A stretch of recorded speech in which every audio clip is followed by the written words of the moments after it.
Thank you, Your Honor. Ms. Jones is 22 years old. If she is granted bond today, she plans to live with her mother, Cassandra Jones. She's present right there, standing up at the front.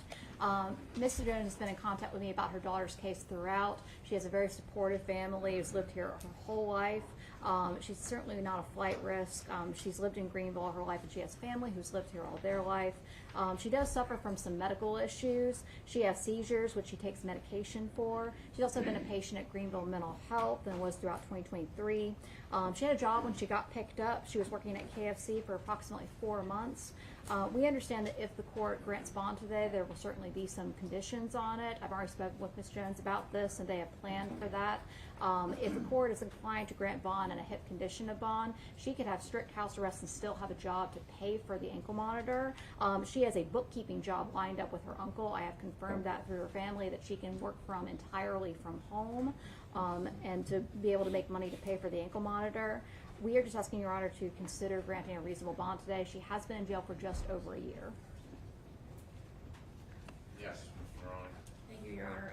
Investigator Bryson, the homicide investigator, wanted to be here today, but he's unfortunately out looking for the missing man in Oconee. He is also opposed to bond at this time.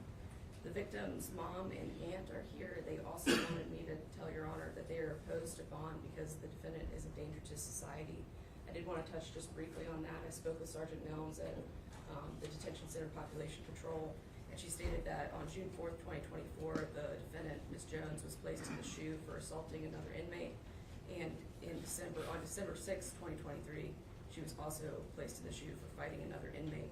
It's the state's position that this defendant has no control over her emotions. You're familiar with the factual summary.